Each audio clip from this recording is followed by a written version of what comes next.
Good day everyone. I just had Miss Layla here with me as well as little Dodger. He's not so little anymore, but he's still a puppy, so to me, he's still little. And we are headed to the beach. We're actually going to be hopping on and off the trailway here to different sections of the beach. And in today's video, I'm going to be discussing dog paws. And they are made up of 5 parts. And in case you're not aware of those 5 parts, they are the claws, the digital pads, the metacarpal pad, dew claw, and the carpal pad. Each part of your dog's paw, it does serve a purpose. Your dog's nails, for example, are adapted for providing traction while they run, as well as for digging with their front paws.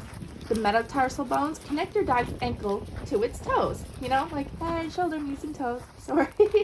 Your dog's digital and metacarpal pads are not just squishy black little sections on the bottom of their feet or on the bottom of their pads, but are fatty tissues, adipose, that protect the joints and bones of the paw by acting as shock absorbers, just like some of you have in your shoes.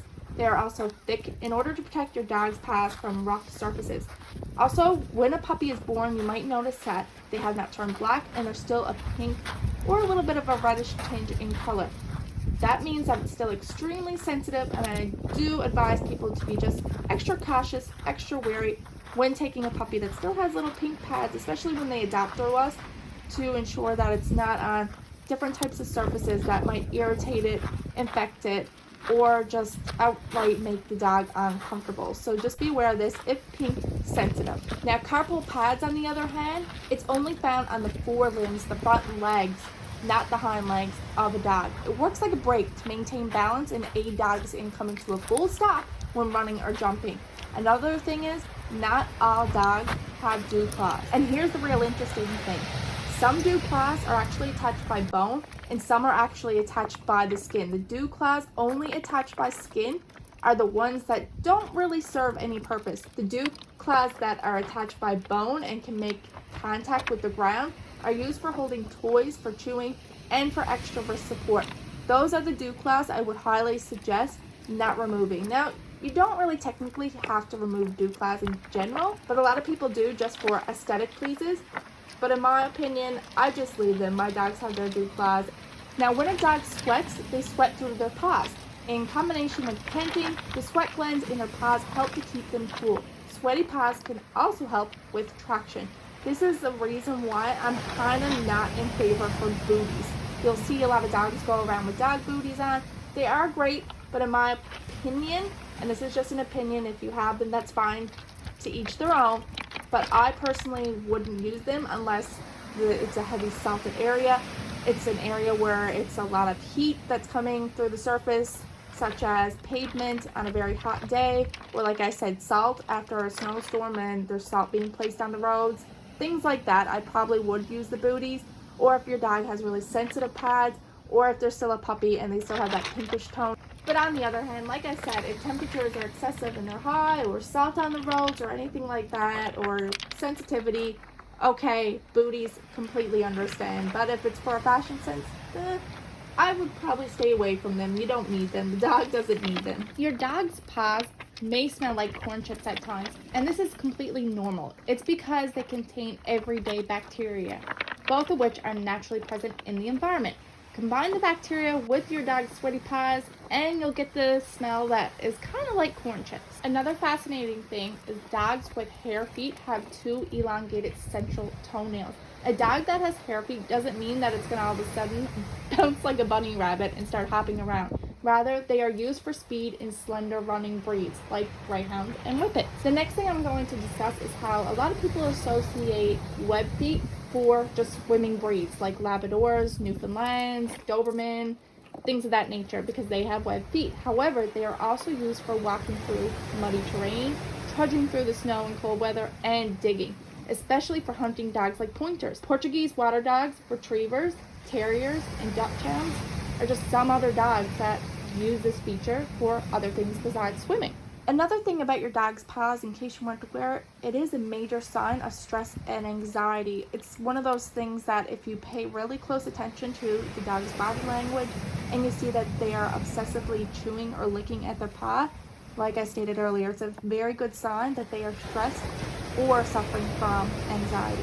It's really important too, if you do notice this behavior, certainly contact the vet. Just notify them, let them know that the dog is excessively chewing or licking on their paw, just to make sure that if it is stress or anxiety related, that they can help you and work you through it with hopefully something that they can either prescribe or something they can indicate to tell you what to do to help calm and relax that anxiety, something natural, or just, like I said, an activity. Maybe the dog just needs more outdoor time, more play, more affection, attention. Maybe there's a noise that's really alerting them and making them uncomfortable. It could be a number of things. Or it could also be an allergen. So this is something else that the vet could help you to narrow it down to figure out what the case could be in regards to their chewing and their licking. In addition to signaling stress, your dog's toes can actually tell you about any possible allergies or infections they are suffering from. The skin around the dog's legs and paws is one of the most prominent parts of a dog that are affected by allergies. Check for any unusual redness, dry, flaky skin, blisters, abnormal growths, anything that doesn't seem of the norm. And 9 chances out of 10, it could be an allergen or it could be a skin condition that definitely needs to be checked out by the vet.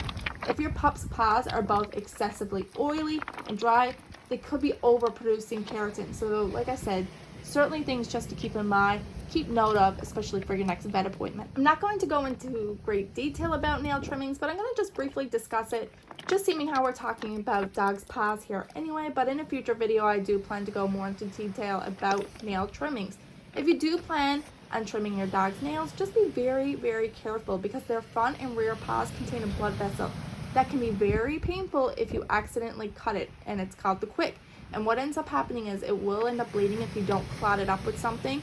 So that is something just to monitor and be aware of if ever doing the dog's nails. And again, in a future video, I'll go more into detail, but I just wanted to make you aware that there is a blood vessel in cutting the dog's nails. You can't just cut it like a person's nails. You literally have to be cautious because there is a blood vessel inside of it. Again, like I said, don't want to go into much detail. I'll save it for a future video, but just wanted to throw it in there, just seeming how we are talking about paws anyway. Unlike humans who bear a lot of their weight on their heels, dogs walk on their toes. They actually are a mammal that walk on their toes without its heels touching the ground.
Got your sister.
We're gonna head back now from the dog's walk, but the pod contains so many specialized structures that help the dog move over so many different surfaces, and why it's so vital and important just to pay attention to make sure that the nails are in good condition, as well as the paw itself. When you're done a walk, just make sure when you go home, right quickly, just check over the paws, make sure all the pads are all in good condition, everything seems fine, nothing seems torn, hurt, or anything like that, especially if we're going in terrains that are a bit more rough with rocks, ridges like here when we came to the beach. As soon as we go home now, they'll have to lie down for me and get me just to check over their paws, make sure everything seems okay with the nails, everything okay with the pads, and everything okay with the skin around the pads and foot itself or paw.